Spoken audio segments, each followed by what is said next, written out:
mga idol, magja-jogging muna tayo sa labas. Ay parang lalo na tayong lumulubo mga idol. Ay naku po, pinabayaan na sa kaldero yung katawan natin mga idol. Yan tuloy. So, tignan mo yung taba-taba na yan. Ay, papawis muna tayo sa labas mga idol.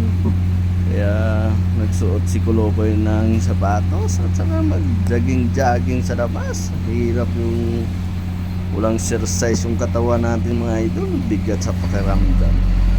Kaya tara, samahan nyo ako mga idol sa magja-jogging muna tayo sa labas. Ay, nagpuspos pa si Kulokoy. Ay, nakaya na yung tiyan. Tignan yung tiyan mga idol. Huwag kang huminga para hindi lumubo yung tiyan na yan. Ayan na, takbo-takbo na si Kulokoy. Ayan, 3 times na pabalik-balik na yan. At saka tuloy-tuloy lang yan. Tagtag yung mga taba-taba dyan.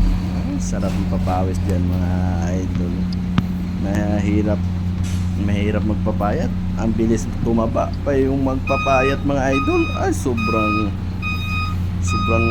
hirap magpapayat. Ayan, tuloy-tuloy lang yan yung tagtag natin yan.